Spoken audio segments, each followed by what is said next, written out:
asalaamualeykum wa rahmatullahi taala wa barakaatuhu. bokki jullit yi bokki taalibe yi ñu ngi leen di nuyu di leen siyaara di leen ñaanal yàlla jàmm ak tawfeex ak fan wu gudd ak mucc di ñaan borom bi subhanahu wa taala lii nu tàmbali yàlla nañu ko àggalee ak suñu sago jaam mbégte lool ci maanaam liggéey bii nga xam ne Serigne Cheikh Fall Khady Gueye ak ñi mu àndal liggéey nañ ko ba mu àgg si fii tey yàlla na ko yàlla àggaleel ñu war a nag jublu ci liggéey bi insha allahu xam naa nun dañ leen di wax rek ni nga xam ne waxtu yi fii am noonu lay tëddee moo di mbéte lañ jox Serigne Cheikh Fall Khady Gueye mi nga xam ne ci moom la yàlla jaarale mbir mii ba mu àgg si fii bu ñoppee te lañ jox délégation bi nga xam ne ñoom la xalif général des mourides yebal ngeen gis kilifa yi toog nii mbaa boog ñi ko fi représenté bu ñoppee te lañ jox itam kaddu gi délégation bi nga xam ne ñoo bàyyi ko ca xalif général di Baye Fall yàlla fi yàgg lool te ànd ak wér moo bokk ma si Cheikh Mouhamadou Mountakha sëriñam ba te ngeen gis si Fallou Fall Mbawar toog nii bu ñoppee insha allahu danañu jox ki nga xam ne mooy maître Larissa di avocat bi nga xam ne mooy avocatu association bi nga xam ne mooy association Maam Lamp Fall bi indi mbir mi ba mu agsi fii bu noppee nag ñu jox kàddu gi ki nga xam ne mooy représenté madame Rama Yade nga xam ne mooy la marraine mooy marraine association bi nekkoon ancien ministre yi ñëpp ngeen xam ko ki nga xam ne moom la yebal kooku mooy tëj kàddu gi waaye balaa booba nag représentant mairie bu Thiaroye moom tamit dana jël kàddu balaa consul général di jël kàddu su ko defee suñ mbokki jànkat yaa ngi fi sëñ si yaay def ñuy ubbil tuuti rek ñu jox sëñ Cheikh Fall Khady Gueye kàddu gi waaye nag buñ ci jógee sëñ Saliou Seck mi ngi fi jànkat la moom tamit ci diggante bi itam gis nañu ne Mouhamed Ben Diop mi ngi fii xam nañu ko ak kilifa yi nga xam ne ñoom laa bokkal taabal ji ma présenté leen balañ cee àgg sëñ Abdoulaye Mbacke Gaynde Fatma xam ne ngeen ko ma nga nel seen loxo lay joor di ko ñëpp xam ci liggéeyam maamam bi ndax wàllu màggal ak Tuubaa gi moo yore organisation bi sëñ Cheikh Abdou Mbacke mi kenn du ko présenté te kenn yéen ñëpp xam ngeen ko mu jóge daal moo ati di kilifa bu mag goo xam ne kàddoom bari na lu defar ci réew mi maa ngi leen itam ak sëñ Cheikh Mbacke imam ci sama loxo ndeyjoor waaye léegi bi may séddale kàddu yi sëñ Cheikh Abdou dafa def lu rafet ndax ma ne kàddu gi genn lay doon sama kàddu jox naa ko sëñ Abdoulaye Gaynde Fatma ndeysaan mbir yi noonu lay tëddee suñ mbokki soxna yi ñu ngi leen di jaajëfal mboolem ñi nga xam ne ñëw nañu saal bi buñ sañoon day nekk saal bu mag mboolem ñi nekkoon ci barab ba fañ doon dajee ak fi ñu defee marché bi ba ak fii ñëpp mën a dugg benn yoon waaye fii dafa am limite bi moo di xam ngeen ne njàmbaaru si Cheikh Fall Khady Gueye ak ay lijjanteem ci la yàlla jaarale ñu mën a jot ci saal bi waaye saal bii xam ngeen ni maanaam barabu militaire yi la ñoo ko moom waxtu wi ñu jox it wax nañ ñu ne buñ ci teg benn minute te waxtu woowu maanaam moo di 22 heures kon maanaam ñi jël kàddu nañ bàyyi xel loolu xam naa fukki minute dana gàtt waaye kenn ku ci nekk rek fukki minute yàlla ci topp nga xam ne soo mënee tënk nga tënkee noonu insha allah. abdun xadimun li rasulillahi wa annani ma siltu sa tabarru'i min kulli man bil kufri su tajarru'i wala udahinu sawi tanassuri insaa man yamunu bi tabassuri subhanahu rabban ilayhi artaji wa minhu tafrijal kurubi artaji akrim bihi rabban yaquudu maa yurid minal muna liman minal xalqil yurid. salaamaaleykum wa rahmatullahi taala wa barakaatuhu. ñu ngi nuyu mboolem mbokk yi fi teew yépp góor ak jigéen mag ak ndaw di jël nuyoo bi di ko jox xalifa général de Mouride sëriñ Mountakha Al Basir di ñaan yàlla mu yàgg fi lool te wér di ko jël di ko jox sëriñ Amdi Khady Fall mi fi nekkal maam Cheikh Ibrahima Fall di ko ñaan mu yàgg lool te wér waaye jël nuyoo bi tamit di ko jox njabootu Cheikhul Khadim yi nga xam ne ni ñoo fi teewal sëriñ Touba tey muy sëriñ Abdou Lahad Mbacké Gaïndé Fatma ñu ni toog di suñu wëllëre di suñu xarit di suñu sëriñ waaye ñu jël tamit nuyoo bi di ko jox sëriñ Abdou Mbacké bu Daaru Muxti bàyyi ko ba Daaru Muxti di wóorale sëriñ Cheikh Bintu mi nga xam ne ni muy sunu bunt ci maam Cheikh Ibra waaye muy wóorale tamit bàyyi Alpha Touré moom mi nga xam ne ni moo tax doog jéego yooyu ba sëriñ bi teew ñu ngi koy nuyu bu baax di nuyu bàyyi Alpha waaye di nuyu tamit sëriñ Mbacké imam Cheikh Abdou Mbacké imam mi nga xam ne nii moom it du suñu wóorale di suñu sëriñ di lépp waajuram bu tedd ba ñëw na ba ca bërëb ba nemmi ko suñu yebal ko ngir mu bàyyi ko Sénégal ñëw ci bis bi kon Mbacké ñu ngi lay nuyu baax di nuyu sëriñ bi di ko jotal suñu kàddu waaye di jël nuyoo bi tamit di ko jox suñu waajur yi toog fii ndax bu ñu toogee di wax waruñoo wax ñoom ñoo war a jox kàddu gi waaye dañ ñoo liggéeyloo rek dénkuñu bu ñu jëlee nuyoo bi jox ko suñu bàyyi suñu xalifa Fall moom suñu Moussa Fall léegi la génn ci jotaay bi delloo ca hôtel ba ñu ngi koy nuyu bu baax ci teewaayam bàyyi ko ba Italie di jël nuyoo bi tamit di ko jox suñu bàyyi sëriñ Fallou Fall Mbawar moom sëriñ Aliou Fall moom maam Cheikh Ibrahima Fall bàyyi ko mooy ba Sénégal ndax bis bi rek tax koo jóg kon ñu ngi koy nuyu bu baax Fall Ndiaga di sant gërëm waaye di jël nuyoo bi tamit di ko jox sëriñ Mbaye Fall moom sëriñ Mbacké Fall moom sëriñ Modou Mbendam Cheikh Ibra moom it ñëw jël nuyoo bi tamit di ko jox sunu mbokk yi waa Tidiane yi nga xam ne ñëw nañ tamit muy sëñ Ahmedine Sall ak sëñ Aymeru Samb ak président Ben Mohamed Diop ñu ngi fi jëlaat nuyoo bi ni di ko jox sëriñ Sidi Ndiaye xasida ak délégation bi àndal waaye di ko jox waa dayratu maam Cheikh Ibrahima Fall sëñ Modou Fall Kébé sëñ Jaabi Gueye sëñ Mbacké Fall Baye Cheikh Diop ñoom ñëpp ñu ngi teew Baye Cheikh Fall ñoom ñëpp ñu ngi toog ci saal bi di nuyu sunu gan yee nga xam ne nii ay arab lan sëriñ bi muy Chérif ak ay xaritam Chérif il est là tout le temps il vient l'événement c'est le petit-fils de sëtu Rasulullah sallallahu alayhi wasallam ñu ngi dëkk ba Algérie ànd ak délégation bu mag yëkkate ay oto yu bari joxe ko ci bis bi ngir jàppale transport bi ñu ngi koy sant ko gërëm waaye di sant tamit monsieur Patrick moom mi nga xam ne ni association la bi muy dox ci la paix lay dox mu am yéene joo xam ne nii da koo bëggoon jox sëriñ bi muy sëñ Abdou Mbacké mi nga xam ne nii ci jàmm rek lay dox liñ naan l'ambassadeur de la paix mu bëgg koo jox sëriñ bi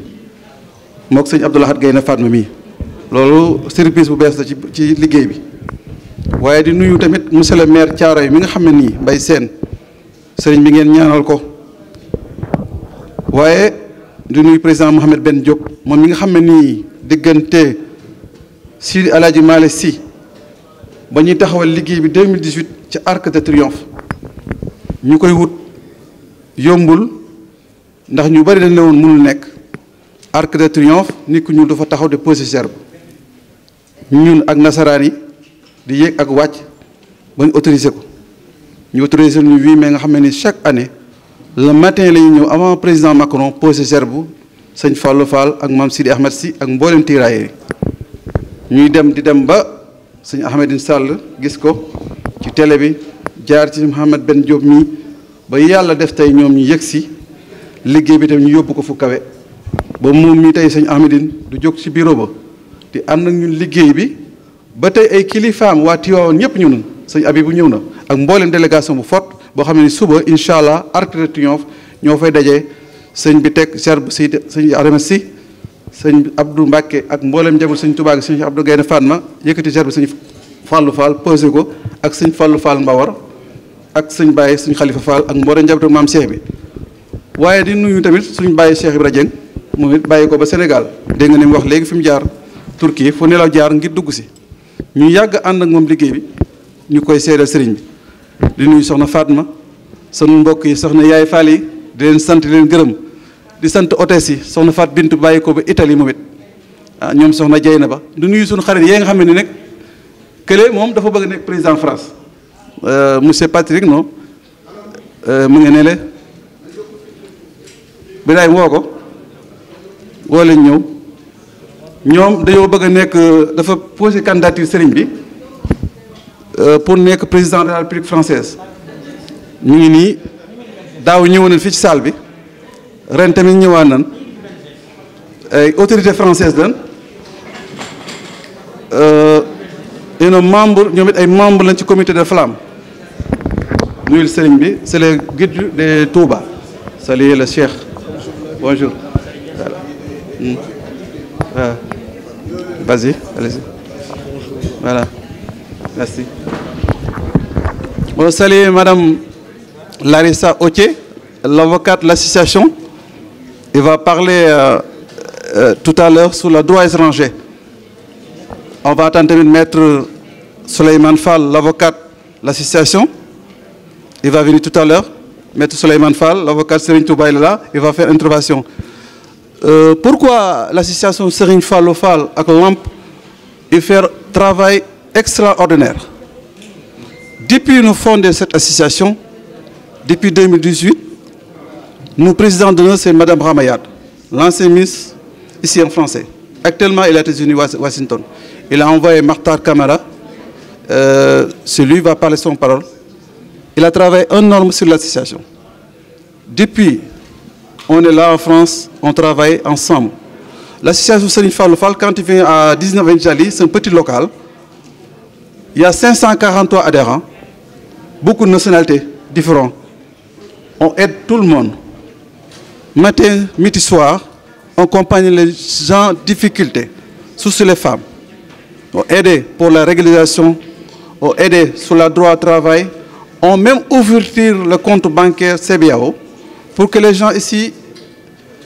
filles, des réunions, kenn xamul kañ la léeg-léeg nit génn fii àdduna ñu dem ci consulat ba wala ñu dem ci ambassade ba ñu ne xaalis amul ci kees gi ba nga xam ne nii néew bi day bëgg a yàqu ñu xalaat nag bi ñu demee Dakar ci ren ci màggal gi ñu waxtaan ak banque CBAO def plantique boo xam ne partenariat membre bu ñëw ñu ubbi la compte bancaire ngir nga mën a am assurance de vie boo fi jógee ñu delloo la Sénégal yàlla na yeex loolu la ma ngi ci association ba am nay bénévole yu bari fa nekk. Maître Larissa moom yàgg na fa depuis 1 an ma nga fay liggéey dana leen wax tuuti ci développement association bi def na beaucoup de régulation xam ne ni si sans papier ak nationalité française ak l'aide médicale déclaration des impôts kon daal liggéey bi moom ñu ngi leen koy seeral ne sant nañu bu baax sëriñ bi boo demee Touba nga nuyu sëriñ Mountakha waxal new ñu ko liggéey bii ñu liggéey sëriñ Falilou Fall muy taw Cheikh Ibra Fall sëriñ Fallou Fall def na fi téeméeri at ren mooy téeméeri atam kenn xamul fu barabam nekk dem nañ fi ànd ak sëñ Abdoulaye Ndiaye mii gis naa fi njiitum réewum France Emmanuel Macron man fu ne lay seet sama maam fu ma gis président France ko danaa fa dem naa sama agriculture 2018 gis ak président Macron ma gis sol yére rafet mu ñëw wàcc nuyu ma ne ma li nga sol daa rafet ma ne ko lii de yére yu weex la ma la ko jox bataaxal ma wax leen liggéey bi ni muy jafe-jafe ñuy dund sëriñ bi bërëb bii biñ fa duggee ginnaaw yàlla njiitum réewu France la ndax salle bi réservé woon première édition ci côté bii la biñ ko réservé nag ñu war cee fay 25 000 euros salle bu mag ci yàqkat yi bañ liggéey bi dox am ku ñëw tëj compte association ba bañ perte salle ba waaye Serigne Touba ay mbiram day dox kenn mënu ko téye teguñu semaine ñu jot bataaxalu ministre des forces armées président Macron jox ko ndigal ne ko sëñ Cheikh Fall moomu recevoir ko moog sëñ Ablaye Ndiaye mii laaj ko lan la bëgg ci sëñ Fallou Fall fekk ñun perte nañ salle ba muy première édition ba ministre forces armées nañu ne ko ñun dañoo perte salle te amuñu salle bu ñu def événement bi mu ci la ñuy joxe agrément ñu dugg fii salle bii du da ngay yor association wala nga xaaj dugg fi état ñu la fi mën a dugal depuis loolu nag on est membre ici heure bu ñu ko soxlaa ñu jox ñu ko ci rafet nu rafet. bërëb bi nag seer na ndax bërëb bi meeru Thiaroye Mbaye Sène lañ signé loon partenariat daaw ñëwoon na fi am nay gàllankoor ba war a ñëw français yi rejeté visa en tant que meeru Thiaroye te bis bee ko doon a ñëw ñu bañal ko visa musu fi toog moom moomoon yéene signé ak partenariat association bi ne day fay salle bi 500 personnes ak lekk ak naan sëriñ bi mu dugal dossier ca trésor public pour subvention ñu bloqué ko sottiwul mu dugg fu ne amul wërsëg amul xaalis mu ne sëriñ bi du ma tas yaakaar mukk mbirum sëriñ Fallou Fall ndax man taalib sëriñ Touba la ci la yebal Boubacar Soli ma nga nee toog jox ko 3000 euros ne ko ànd leen ngeen dem sëriñ Cheikh ngeen dem ca saal ba jox ko borom saal ba foofu laa mën a yem. fii nag am na lu ñu fi waraat muy fayaat saal bi bu événement bi jàllee nit ñi dugg yokku nan saal bi facture bi gën di yokk ñun suñu bopp lañ tayle keroog bi muy ñëw signer contrat salle bi dañ ñu jox précis délai bu gàtt bu ñuy jóge ci ndog yi rek mun ne na ngeen ñëw le 28 boo leen signé wul ma annulé salle bi keroog ba may ñëw man kotta ànd ak sëñ Birahim Fall mii ma ñëw ne ko ana contrat bi mu ne mi ngi ma ne ko ñun 15000 euros yi mbay leen doon war a fay amu ko nañ dindi sécurité bi nañ dindi lekk yi nañ dindi lépp waaye salle bi moom du ko ñàkk maa ngi moom ndaw si ba salle bi wàññi ko ba nu toll ci 5050 euros bind na nag njiitum réew mi Mbàkke yaay réew ma ndax njiitu réew ma ka fi jiitu réew ma sab taalibe bind nañ président Ousmane Sonko Boubacar Soli déposé lettre yi courrier amuñu tontu sax defuñu ko tontu rek bind nañ président Diomaye bi mu fi ñëwee Paris jànkoote nañ recevoir nañu maag famille ci Ahmed Sy ñu waxtaan ak moom ci mbirum sëñ Fallou Fall ak tirailleurs yi ñu ne ko président mbirum tirailleurs yi dafa jot ngeen sargal ko Afrique Sénégal su Thiaroye 44 dafa jot mbirum sëñ Fallou Fall tamit ñu xam fu mu ne dafa jot bu bis bi jotetee ngeen def ci ay moyens sëñ Amadine mais loolu lay daj man mii kazaalika loolu lay daj ma nga ne moo yor association Sidi Ahmed Sy man yor association sëñ Fallou Fall sëriñ bi bés bi bu jotetee waaye état war na ci dugal loxoom ndax lii ñu fiy def nii doomu Sénégal dañ koy defal doomu Sénégal xam ne nii sëriñ Touba ka yebaloon ci ndigal mu ñëw joxe bakkanam ba bekk nag nekk soldat inconnu kon jaadu na bu jotetee ñu xool la famille religieuse maam Sidi Ahmed Sy famille Serigne Fallou Fall ak ñeneen ñi seen maam ñëwoon ci guerre bi ñu toog ak ñoom def ak cérémonie officielle xam fu programme bi jëm xoolal boo demee 13e man hôtel ba ma yor 10 personnes nga fa wala 15 facture ba seer na te mënuñu leen a ñàkk a dalal sëriñ bi kon ñu ngi lay ñaan Mbàkke Balla sunu kàddu yi na yegg ci njiitu réew ma bés bii bu jotatee bu ñu bindee Yacine Fall affaires étrangères ak ku mënti doon ci autorités yi Sénégal ñu tontu ndax suba ministre des affaires étrangères Clédor Sène yebal na délégation Afrique dañuy ñëw ca Arc de Triomphe te dañ leen bind simple email ñu tontu ñu fullaal ñu ne dañ leen teew kon ñoom ñi nga xam ne ñoom la yàlla jox réew mi man de moom laa woteeloon ba ma demee ca mbañ gàcc ma président Diomaye man nag awma lu dul sama maam Cheikh Ibrahima Fall Baabul Muridiina ku ko fullaalul duma la fullaal association Lamp Fall bi dem nañ toog ak conseil bi fii jox nañu 300 euros virement ambassadeur gis nañ ko jox nañu 500 euros salle bi des na 2500 euros facture baa ngi yokku Mbàkke waxal état bi ñu jàppale association yi ne fii te ñi fi nekk di autorité yi ñuy dem di leen seeti di déplacer di xool ci li ñu ne ndax association ñi ngi fi def rôle boo xam ne ni Mbàkke néew ma sax consulat yi ñu ko def wala ambassade defuñu ko ndax man ñun suñu bureau boo fa ñëwee suba ngoon amuñu sax dimanche ku ñëw dina la taxaw muy lekk muy naan muy hébergement muy lépp lu mënti doon am na koo xam ne nii moo géré wàllu logement social li ñu fi defal ci titre séjour ëpp na téeméer di wéy nationalité waxaale wuñu ko Mbàkke jàngoro ji ñu lay wax ni dañoo bëgg suñu kàddu yi saafarawu ba nga xam ne ni bu déwénitee rek lii jotaay bi gën a neex ndax war na bu ñu toogee fi salle bi nit ñi lekk ba naan ba suur amuñu ko suñu kersa la kon nag nguur gi war nañoo bàyyi xel association yi lu mel ne RTS bind nañ Pape Alé Niang ñun ci télé bi lañ bokk ay sénégalais la ñu nekk ci diaspora bi bu ñu amee événement bu toll nii RTS war na déplacer wane culture Sénégal war a wane Arc de Triomphe wane liggéeyub Seexul Xadim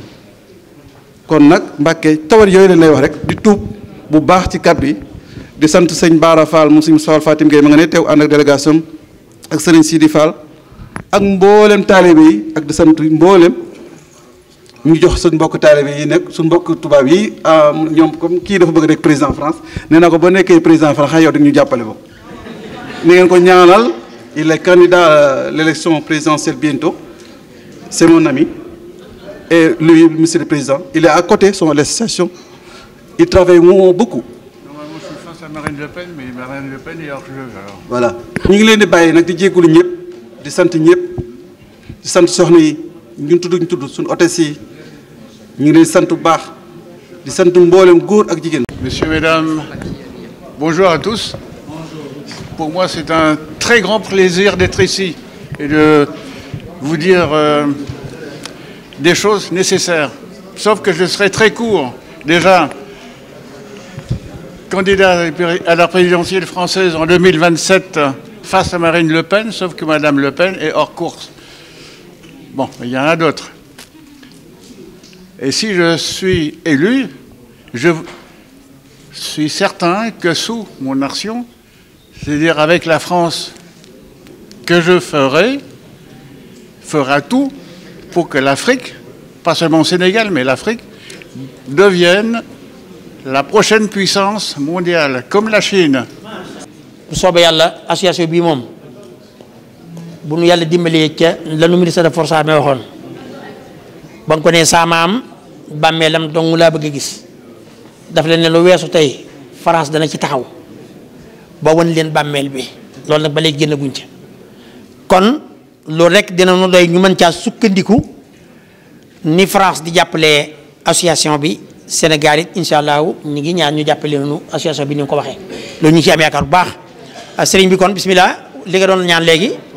ok. Dire qui je suis parce que l'année dernière je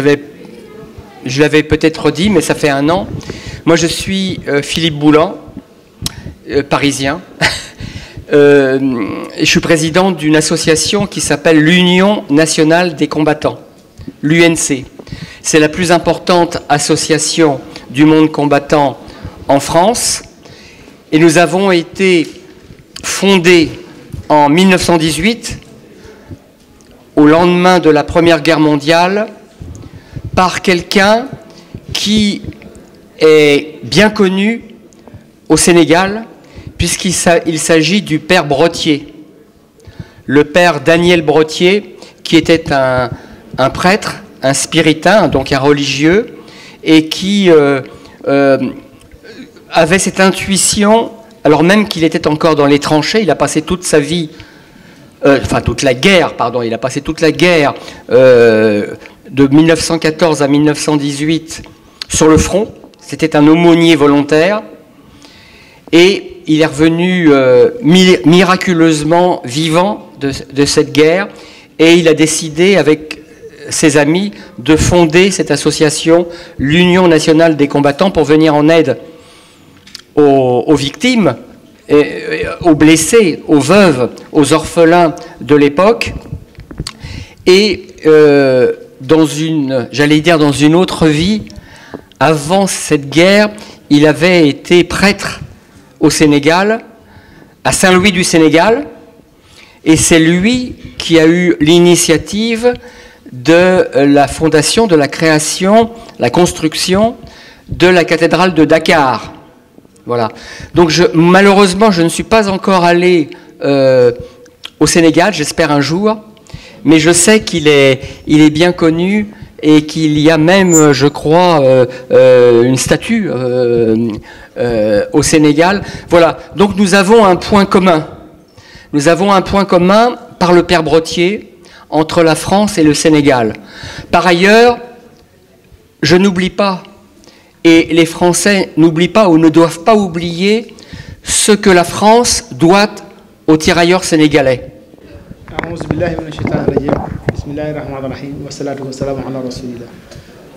asalaamaaleykum wa rahmatulahi taala wa barakatuhu. mbooleem mbokk yi fi teew ñu ngi leen di nuyu di leen sant di leen gërëm di jiital ci nuyoo bi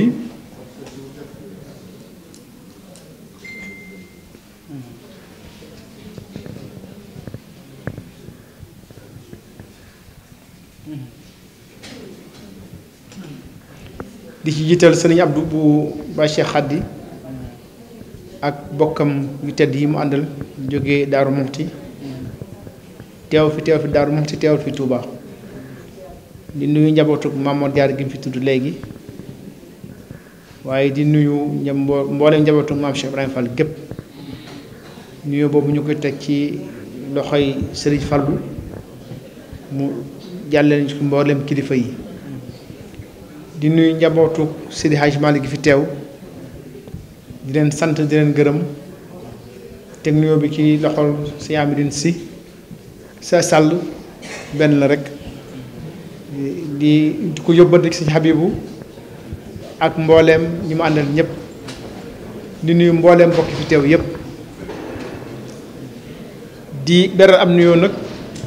Serigne Cheikh Khady Fall dinaa ci ñëwaat ci kanam tuuti ndax taxawaay bu rafet ak njàmbaaram ba tax lii mu taxawal man koo def ndax bis bi dafay bis boo xam ne bis bu am solo la bis boo xam ne dañ ci wane ndam li nga xamante ne bi amoon nañ ko ca guerre bu mujj bañ guerroon muy guerre mondiale te guerre boobu am taxawaay bu fés boo xam ne ndawi Afrique amoon nañ ko ci biir ndaw Afrique yooyu da am ñoo xam ne ñu jóge woon Sénégal waaye ñu jóge woon ci këri diine yi jóge ci kër Serigne Touba ak kër yi Seydi Hadj Malick muy Serigne Fallilou Fall ak Serigne Sidi Ahmed Sy ñooñu tey jii ñoom lañuy sargal mboolem njaboot gi yépp nag ànd maase di leen fàttaliku di leen delloo njukkal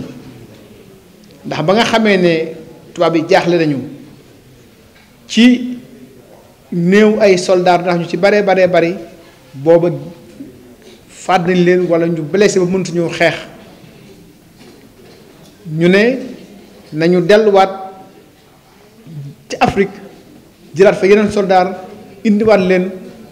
loola ca booba Clémenceau sas ko Blaise Diagne nekk na ko def fekk njëkkoon nañu ko def waaye ba mu dikkee la ko jàpp ndal moo ci yoon mu jaar ci kilifa yi nangul ko loola yebal leen mbooleem Afrique yëpp rawatina boobu fi nga xam ne mooy Sénégal ñëpp ànd ci ba tax bu ñu ko sasoon ci ni ko téere yi bindee lu toll ci 45 000 ba 50 000 personnes mujj na indi fi loo xam ne jege na 80 000 personnes te loolu moom mooy la ko mayoon ñoom itam ba ñu dikkee ñu amoon taxawaay boo xam ne taxawaay bu rëy la ba tey jii day mel ne du ma wax sax France waaye bu ñu gañee guerre bi ndax doon France rek ñoom taxawaay bañ ci am loola moo taxoon ñu gañe ko ndax bu ñu dikkoon bu ñu ñëwutoon renforcer leen guerre bi France du ko mus a gañe te bu loolu amoon tey ji àdduna si weneen yoon lay jël ndax ñi nga xam ne ñoom lañ doon xeexal liñ doon taxawal di ko samp nekkutoon loo xam ne moo gën ci àdduna ñu fexe ba dindi loolu kon am na dox nañ diggante ak monde bi ay ñaawteef yoo xamante ne bii nazi yi nekkoon nañ fii di ko def ñu fexe ba dindi loola samp fii li nga xamante ne bii mooy moom sa bopp samp fii li nga xamante ne bii aussi mooy ak yam ñëpp yam dàq fi racisme dàq fi ñaawteef yu bon yi nga xam ne yëpp moo àndoon ak nazisme di xeex ci àdduna si kon loolu day taxawaay boo xam ne bu ñu ko taxawee mboole humanité lañ ko taxawal loolu moo sax bis bi tey jii ñu ngi koy màggal fii ñoom ñu ngi koy màggalal waaye États-Unis ak foo dem ci àdduna si rek ñu ngi koy màggal muy bis boo xam ne bis bu rëy la kon du mën a yéen ñi ci sëtoo waaye ñun ñi ci sëtoo ndax ñun ñëpp suñu maam lañu te am na ñeneen ñoo xamante ne bii aussi dëkkoon nañu sëñ Fallou mi rek démb ñi ngi waxtaan mooy wax maamam joo xam ne moo ñëwal Cheikh Mouhamadou Moustapha Daaru Muxti borom daaru la mu joxe woon ñu baree bari la ba na nga ni seeni sët ña nga fa kon ñooñu dafa am loo xam ne warteef la wu dox suñu diggante ak ñoom la ci jiitu nag mooy di leen ñaanal waaye itam bañ leen a fàtte waaye la nga xam ne moo leen taxoon a jóg ñu koy xeex ngir teggal àdduna ñaawteef yi nga xamante ne bii lenn ci tubaab bi tegoon nañ ko fi loolee ñu bañ koo nasaxal ndax ba ñuy xeex jàpp nañ ne seen bopp taxutoon ñuy xeex kon idéal bi nga xam ne moo taxoon ñuy xeex bu ñu ko fàtte loolu mooy lan ñu nekk ci àdduna soo xamante ne bii kenn ku ne da ngay moom sa bopp àdduna soo xamante ne bii aussi nit ñi dañuy dund ci ak xajoo kenn ku ne respecté li sa moroom yor àdduna soo xamante ne bii aussi dañuy dund ci liberté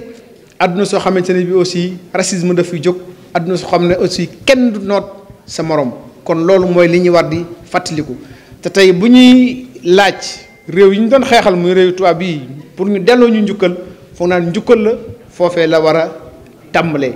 topp ci nag ñu am reconnaissance bi nga xam ne moom moo ca war a am ndax nee nañ Blaise Diagne bi mu ñëwee daf leen waxoon ne leen bu ñu xeexee ba noppi bu ñu tuuree seen deret bépp droit boo xam ne ñen dëkk ci métropole am nañ ko yéen itam da ngeen koy am te loolu am na ci loo xam ne gis nañ fa nga xam ne fa la mujj te mën na ngeen am na yooyu ñu ngi koy dund kon bis yi daf di mat di fàttaliku waaye nag ñuy fàttaliwaale yooyu xam ne la leen taxoon a xeex daal ñun ñëpp kenn ku ne ci xaar tànku tubéyam rawatina ñoom ñi nga xamante ne bii ñoo yor doole ji ba loolu du nax saay kon sëñ Abdou ñu ngi lay nuyu bu baax di la sant di la gërëm di la xamal ne kaddu gi genn kaddu la ndax borom Daaru Muxti moo nekkoon ndoxal la jooru Serigne Touba lii itam taxaw na ci taxawaay boo xamante ne bii foog naa ñoo ko ci taxawoon bari wut kon bu jataay bi demee nii tey jii nga jiite ko nga ne nañ ko def genn kaddu ndax man sax oma fi kaddu ndax seen doom la rek nijaay yi li ñuy tuuti ay nijaay la ñu ndax nijaay du tuuti maa ngi jégalu seen doom rek la kon ñu ngi lay sant ñu ngi lay gërëm di la wax rek nga lépp loo mën daal ci jàppale ko Serigne Cheikh mii na nga ko def ndax man xam naa ne am na ci yow yaakaar ndax bi ma ñëwee ba léegi ñi ngi jaxasoo ñi ngi waxtaan waaye tudd na ma ne lu man ñetti yoon ñeenti yoon bu juróomi yoon néew ma ko man sax boobu man yow jaxasoo nañ néew ma ko sax xamante nañu bu waxee damay noppi rek waaye mag mu ne mag nga xam naa ne am na ci yow yaakaar kon lépp loo ko mën a jàppale na nga ko jàppale te man fan yi ànd nañ ci yu bari gis naa taxawaayam gis naa aussi loo xam ne mën na koo indil kilifa yi muy kilifa yi Touba kilifa yi Darou Mouhty mboolem kilifa yoon wi ak kilifa yi Tivaouane yi gis naa itam bunt yoo xam ne mën na koo tijji muy bunt yoo xam ne yu amoon ñëpp njariñ lay doon ku mel noonu nag bu ñu ko amee dañ ko war a dooleel def ko champion ndax man loolu man mooy li ma gëm len lu nekk kenn ku ne ka ko dàq nañ ko jàppale ci loola mu sori ca nekk njariñ loo xam ne njariñ ñëpp lay doon te man gis naa ne moom bu ñu ko jàppalee day loolu moom foog naa ne dina amal njariñ yoon wi dina amal njariñ Sénégal ndax lu mel ni tey ci suba ñangoon 18e maire bi moo ñëwoon présider cérémonie bi nga xam ne kon am na importance boo xam ne jox nañ ko yëf yi ba place bi ñu tudd ko place des tirailleurs loolu résultat la te loolu ñoom seen xeex la ba loolu ñu am ko kon nag bu nekk ci réew mu toll nii mu bari ay njaboot nekk fi léeg-léeg ñu leen di bund xotal am fi sax ñoo xam ne dañuy gën a idéologie yoo xamante ne dañ leen di exclure di leen xeex nga am ko man taxawaay boo xamante ne moom dina mën a fexe ba intégration bi am dina mën a fexe ba diggante bi ratax dina mën a fexe ba ñi fi nekk aussi nekk lu am solo mën a fexe ba li nga xam ne moom lañ doon dund ña fi nekkoon ñu jox leen seen gëdd ba li ñu war a jot ci seen yelleef ñu mën koo jot ku mel noonu ñun ñëpp dañoo war a maase ànd dooleel ko dimbale ko muy communauté sénégalaise bi nga xam ne moo fi nekk ak ñi nga xam ne aussi xañ ne ñoo nekk Sénégal te kenn ku ne am na lu mu tuuti loo xam ne mën na ko foog naa loolu mooy jëmale ak communauté kanam ndax solidarité dafa am solo kon solidarité bi dañ ko war di manifester ci yu mel nii kon sëñ Cheikh ñi ngi ñaan ñëpp jàppale la ci yow itam li nga xam ne mooy li la war mooy ubbiku gi am na waaye loo ko yokk rek na nga xam ne doyut organisation bi aussi am na waaye loo ko yokk rek doyut tëral la ay kuréel kenn képp koo xam ne war na ci am cër nga jox ko ci cëram képp koo xamante ne bi aussi am na fu mën a jàpp yow itam nga yaatal ko mu jàpp foofa bu ñu ko defee lii nga xam ne nii xañ na ba ngeen ko tàmbali lu tuuti la woon te mel ne barkeb sëriñ bi feeñ na ci ndax mi ngi yokku jàpp naa ne bu ñu ko doxalee noonu day mooy ëpp solo mooy ëpp njariñ te su boobaa njariñul Sénégal lay doon ndax lii raaye Sénégal lay yëkkati fii ci digg France fii ci digg Europe kon ñu ngi lay sargal di la féliciter di la ñaanal di la encourager waaye di la xamal ne daal lépp luñ man danañ la ko jàppale ngir lii gën a jëm ci kanam. Serigne Abdou Mbacké Darou Mouhty da ko nommé ambassadeur de la paix. Bonsoir, dans le GADEF.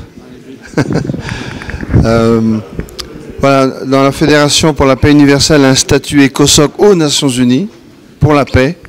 Donc c'est un grand honneur, Serigne Abdou Mbacké, de vous offrir ce certificat de la paix. On prendra le cadre une autre fois. Et je remercie surtout à travers cela tous les tirailleurs sénégalais et d'autres pays qui ont combattu pendant 2 guerres mondiales. Et vraiment, le temps que j'ai passé au Sénégal, j'ai compris l'âme du Sénégal, le cœur des Sénégalaises et Sénégalais, et que vous êtes venus ici, en terre étrangère, donner votre vie, vos ancêtres,